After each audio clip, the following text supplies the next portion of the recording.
Bonjour à toutes et à tous. On se retrouve pour ce nouveau tuto avec Scratch 3. On va essayer d'améliorer nos connaissances dans la réalisation des programmes avec Scratch. Notre application pour ce tuto s'intitule Butterfly, c'est-à-dire papillon. C'est l'histoire d'un papillon qui mange sur une fleur. Quand il termine, il part pour une petite balade. Voici le lutin qu'on va intégrer dans notre application. Et voici la scène Flowers qu'on va choisir pour la réalisation de notre application. On passe maintenant aux étapes à suivre dans la réalisation. Le script démarre quand on clique sur le drapeau vert. On va fixer la position de départ du papillon, c'est-à-dire de notre lutin, à x-183 et y81. Puis, le lutin va attendre 2 secondes sur la fleur, ici. Ensuite, il va dire « J'ai fini de manger, je vais me promener maintenant ». Pour réaliser sa balade, le papillon va réaliser les 2 opérations petit a et petit b un nombre infini de fois. Les opérations sont les suivantes. Petit a, le papillon va suivre la position de la souris. En même temps, il va changer la position de ses ailes chaque 0,2 secondes et changer sa couleur. La valeur sera égale à 25. Puis, le papillon va rebrousser chemin si le bord de la scène est touché.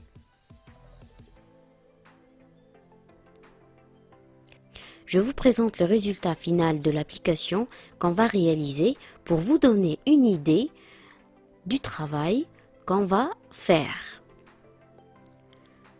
Je vais simuler en cliquant sur le drapeau vert. Le message est affiché maintenant.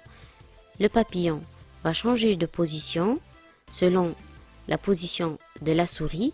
Il va changer de position de papillon et de couleur. Maintenant, on va tester s'il atteint le bord. Voilà, s'il atteint le bord, il se retourne et rebrousse chemin. Comme d'habitude, on accède à l'interface Scratch. On peut utiliser Scratch en ligne ou bien, comme je l'ai déjà expliqué auparavant dans les tutos précédents, vous pouvez l'installer sur votre ordinateur et l'utiliser sans avoir besoin d'une connexion Internet. On commence. Tout d'abord, on va supprimer le lutin Sprite 1. On cherche maintenant notre lutin papillon. Le papillon appartient à la famille animaux. Le voici. On clique dessus et le tour est joué. Maintenant, on va ajouter la scène. La scène se trouve dans la famille dehors. La voici. On clique sur Flowers. Une fois le personnage et l'arrière-plan choisis, on passe à la programmation. Le déclenchement du programme commence lorsqu'on clique sur le drapeau vert, qui appartient à la famille événements. On prend l'opération quand drapeau vert est cliqué et on l'intègre dans la partie instructions ici. Maintenant, on va ordonner le lutin de changer de position qu'on a déjà fixé dans l'énoncé. On clique sur mouvement et on choisit aller à X, Y. Maintenant, il suffit de changer les valeurs de X et Y qui représentent l'axe des X et l'axe des ordonnées dans le repère, c'est-à-dire dans l'arrière-plan. On fixe X à moins 183 et Y à 81. Maintenant, le papillon va rester immobile dans sa position pendant 2 secondes. L'instruction se trouve dans Contrôle. On choisit Attendre 1 seconde et on change juste la valeur des secondes. Maintenant,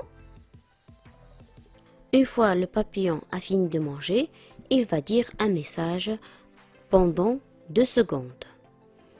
On choisit cette instruction, dire le message pendant 2 secondes. Le message est le suivant: j'ai fini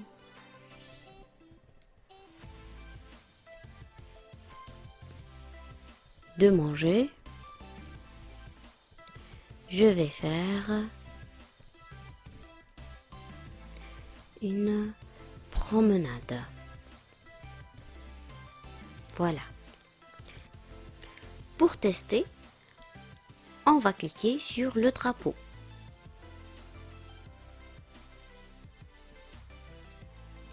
On poursuit. Maintenant, on va simuler la promenade du papillon. Tout d'abord, le papillon va suivre la position de la souris indéfiniment.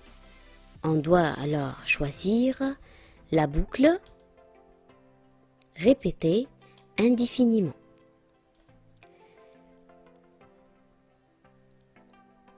Ensuite, on va choisir l'opération aller à position aléatoire et il suffit de changer la position par pointeur de la souris. À ce stade, le papillon va toujours suivre la position de la souris lorsqu'on la change sur l'écran. Opération suivante, tout en se promenant, le papillon va changer de position d'aile une fois en haut et une fois en bas. Comment ça se fait? On accède à l'onglet Costume et on remarque qu'ici, le lutin possède 2 positions d'aile. Une image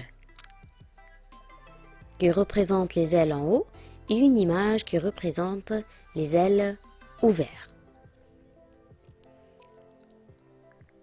On revient à code pour programmer la manipulation des ailes.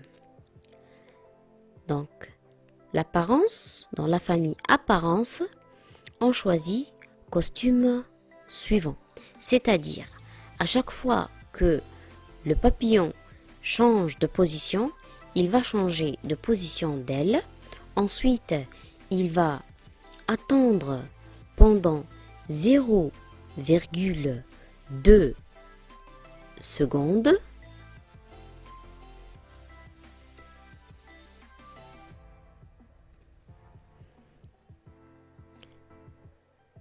Et il va ensuite changer de couleur.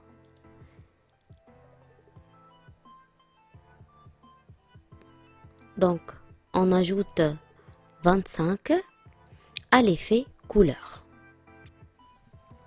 Testons l'application à ce stade.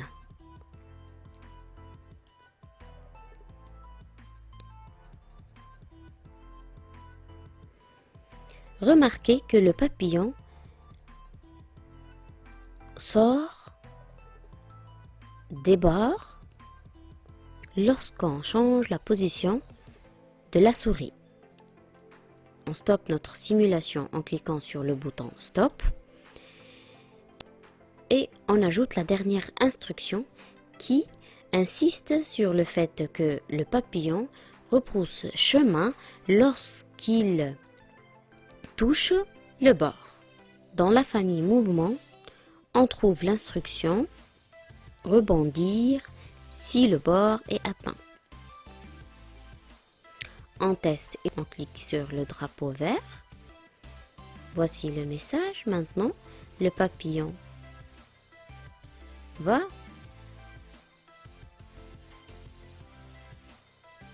rebrousser le chemin s'il atteint le bord. Problème, remarquez que le papillon, lorsqu'il se tourne, il devient la tête en bas. Pour remédier à ce problème, il suffit de stopper le programme. La solution est simple, il suffit de double-cliquer sur la zone direction. Il va vous afficher 3 formes de direction. On choisit celle de gauche ou de droite qui se trouve au milieu. Maintenant, on reteste.